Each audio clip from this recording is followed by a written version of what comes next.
What's up, Pyromaniacs? Pyrostasis here. We are back in the world of Big Dig. And this is actually my Mystcraft age. My little area is right over there, you can see. And looking around, I saw this house here, which is kind of odd. Kind of a Parthenon-looking area. Ooh. Now these are the pages that I was kind of talking about previously. So we got medium biomes and we got... what the hell? We got medium biomes and forest hill biomes. So that's two different nice pages that we'll be able to utilize later on. Also found out something else that's kind of interesting. I thought that I would be the only one that would be affected by weakness and slowness here, but apparently all the mobs are as well. So previously I was really scared about going out and mobbing here, but it actually kind of works out pretty nicely because they're all slowed and, you know, kind of weak too. So it works out. I mean, you can see the little bubble effects off of him and how slow he's moving. So it makes it very easy to kind of run away from him. And that's not good. That's not good at all. Alright, well, sorry about that. We were getting a hard drive installed, or we ordered a hard drive for our server. We run a dedicated box for both Big Dig and World War Minecraft. And it would seem that... they chose to do that right as I was setting up the server. Now Viking told me right in between the downtime while we were down that there were possibly some secret hidden chests here in the corners, but I'm not seeing anything, so we're gonna go ahead and tear through the walls real quick, see if we can't locate anything. So I'm not seeing anything in the walls other than bookshelves, of course. Kind of wrecking this beautiful little structure here. Yep. It would appear that there is nothing. Nothing at all, my friends. Oh! Wait, there's a chest. Well, holy shit. Taiga biomes, plain biomes, west, blue, and taiga hills. Alright, so we've got a bunch of... what do we not need that I can get rid of? I don't need the sand. I don't need the cobblestone. I don't need these. I don't need this. I don't need that. Really should have disposed of some of this stuff before we came through. Sorry for that beep. That was actually the server me logging into the box in the background timing out. There we go! So we've managed to... I think that's the only chest. Pretty sure it is. Because we kind of peeled everything else out here. Now, eventually I'm going to come back here and scoop up all these bookshelves and use them for our enchanting room.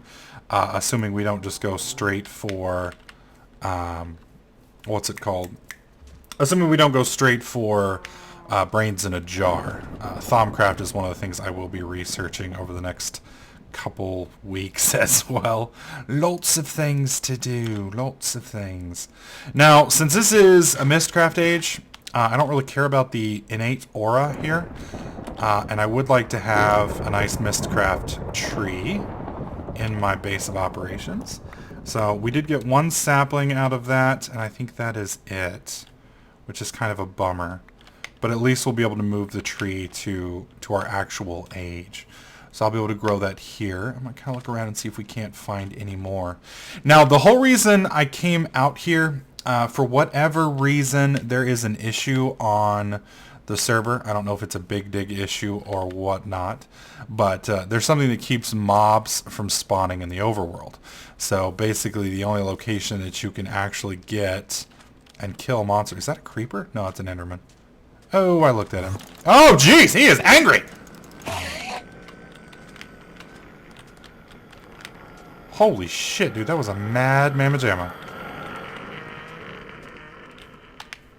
That's the first time I've ever accidentally looked at one of those from like 200 yards. Well, I guess it wasn't 200 yards. That was a decent distance, though. What's up, bro? Why don't you come get me in the water? Come get me in the water. You'll love it. Son of a bitch. Anyways, like I was saying, the Mystcraft age is about the only place you can actually farm monsters, because for whatever reason the main world does not seem to be spawning them. So you can see I've got 6 miniums, or shards of minium. We need to make a minium stone. It's one of the things that we're going to need to do some of the stuff that we're going to be doing. Basically, since we don't, we have access to the end, but getting to the end is kind of a pain in the ass. It's a little bit easier to just simply turn iron, which is an abundant resource on Big Dig, into Ender Eyes with the Minium Stone. That's an EE3, equivalent exchange 3 option. However, I'm not sure if I have enough. So we're going to go ahead and head back to our little area, slow boating, and we're going to take a look and see. I'm pretty sure that I've got at least 2 shards in the other area. I think I need, let's see, 3 top, 3 bottom, 6, 8. I need 8. So we've gotten 6 so far. I'm really worried now that I'm lost. Okay, there it is. Good, good, good, good, good. Definitely don't want to get lost in one of your Mystcraft ages. It's practically impossible to get out. There's some console cheat commands that you can use to get out, but basically you have to go through a ton of different ages until you find a soul fisher, I think it's called, or starfisher, and that'll let you get back to base. Alright, so how many shards of minium do we have here? Any? Oh, we're 1 shy. That's a bummer. Alright, well, while we're waiting on nighttime, let me show you guys how we're going to use this. Come on. There we go. Pressing U here, we need to make an inert stone. So to make an inert stone, we need gold, we need iron, and we need actual cobblestone, which I think I destroyed. Let me store all of our pages here, since we don't need them for now. Let's pull 4 cobble out. Burn this over here in our little machine. Now for now, the way we've got this set up is, if you'll notice up there, I've got one of the cubes charging on the solar reactors. I've also over here got this wired. It looks terrible, and I'll get that fixed eventually, but I've got this running into my other machines, and we're using clockwork engines, which I believe is a forestry machine. These are powered basically just by holding right click. It juices them up, and you can see they run off of no energy at all. And then they kind of die again. You can just come back over and right click them and keep feeding them into there. I don't know if they'll explode. You'll see that angry red tint to them, which is kind of scary. But I don't know if they'll actually explode. So keep that in mind. Be careful with them. Alright, so now we've got that. I believe it's 1, 2, 3, 4. And then 1, 2, 3, 4. And then gold in the middle. Yep, there's our inert stone. So we need 1 more minium stone. And I want to say I think you can get them from cows. But I'm not entirely sure. I think they count as mobs. Last I checked, there were a ton of them here. Ooh. Either way. Oh, and I'm going to be a little bit smarter this time. Go ahead and make a waypoint. There we go. Now I won't get lost. Now there were like there they are. I was about to say there were 100 damn cows here a minute ago. Good news is sun is also setting, so if these cows don't give us what we need, we should be able to easily get from some mobs here in just a second. Now the other nice thing about cows is we do need them obviously for food and for leather in case we want to make some more Mystcraft books. Now it doesn't seem like these drop shards of minium. I've killed 5 of them now? 6 of them? Oh, Betsy! Oh, Betsy, you bet you're... Oh my god, you cow! Okay, there we go. Alright, well, it doesn't seem like the cows are going to drop the minium stone, so what we're going to do, we're going to go ahead and wait it out till morning, or night, and then I will run around and grab one then, and then I'll show you guys what we're going to use it for. Alright, so after doing our little setup there, and spending a couple minutes out in the nighttime, managed to get more than we needed. 1 more, but that'll be nice. We can start working on a backup should we need one. And there's the minium stone.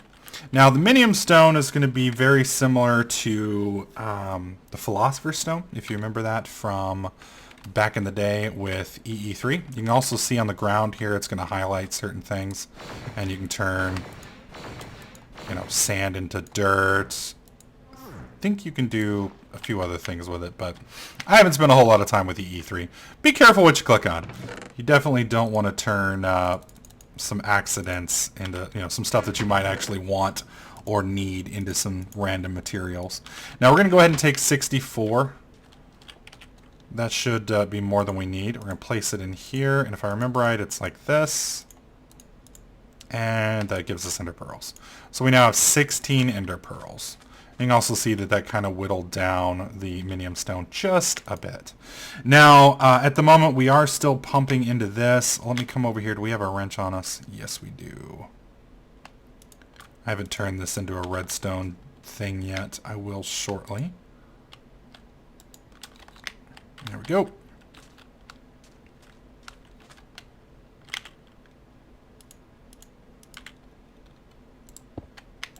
That should fill that up relatively rapidly. There we go. Oh, is it not enough? Oh, that's a bummer. Okay, so the issue that we've got now is I was in the middle of making energy cells here on the right, and we've got lava that we were burning here. So I think the easiest solution, I'm pretty sure if I clear this and put it back down, we'll lose the lava in it. Yeah, there we go. So let's pick up some more redstone, which we will have plenty of here momentarily. And I'm just going to clear this real fast. Well, I don't know if it'll be real fast, but it will be quicker. That's enough juice in there to kind of fill that up. Now, the problem with these clockwork engines is, like I said, they're not the most, you know, amazing of engines, but they're pretty good for what they do. You know, you have to constantly right-click them to make them run, but they produce a pretty decent amount of energy, which can make your life a little bit easier. So I'm going to go ahead and clear all of this in here, get these filled up so that we can finish this off, and then I'll show you guys what I'm planning to do with these ender pearls. And now that we've cycled this, I can put the ender pearls in here, and you'll notice that right over here this would fill up. That would dump into the liquid transposer, and that would allow me to quickly and easily make tesseracts. However, I don't quite have a need for tesseracts right now because I simply don't have an energy source that's capable of maintaining them. So what we're going to do instead is we're going to use the magma crucible here. I'm going to put some netherrack in here. Now, it's going to cost 8,000 MJs to put one of these into lava. And each of those would then produce, I believe, 18,000 in a magmatic engine. Now, I have one magmatic engine. I will be making more of these over the next couple minutes. But for now, we're just going to utilize one. Now, you can see we've got one bucket worth per each thing of netherrack that runs. And so I'm going to go ahead and pick this engine up. We're going to slap the engine right on top of there. That's going to put into here, and then we just put that into there, and that will rapidly fill, hopefully. Well, actually, it may not be enough to fill because of just the fact that this is burning so much so quickly. So, however, that being said, one bucket of this should be sufficient to keep this engine running for quite a while. So while this will burn energy faster than this can replace it, the output that we're producing in the long run is actually more, if that makes sense. So think of this as like a Ferrari and this like a minivan. The Ferrari is going to burn, you know, it's gonna move fast as hell. However, this minivan's gonna have better gas mileage, so in the long run, it's gonna actually produce a surplus. So I'm gonna use this engine and this system right here to keep my red power cubes filled for now, and then once we get a little bit more abilities, we're going to be able to set up a pumping station in the nether. We're going to be able to get our boilers running. And we should be able to have a pretty decent power system in the next episode or two. So anyways, hopefully you guys liked this video. If you did, please slap that like button. Make sure you subscribe, and I'll catch you guys in the next club.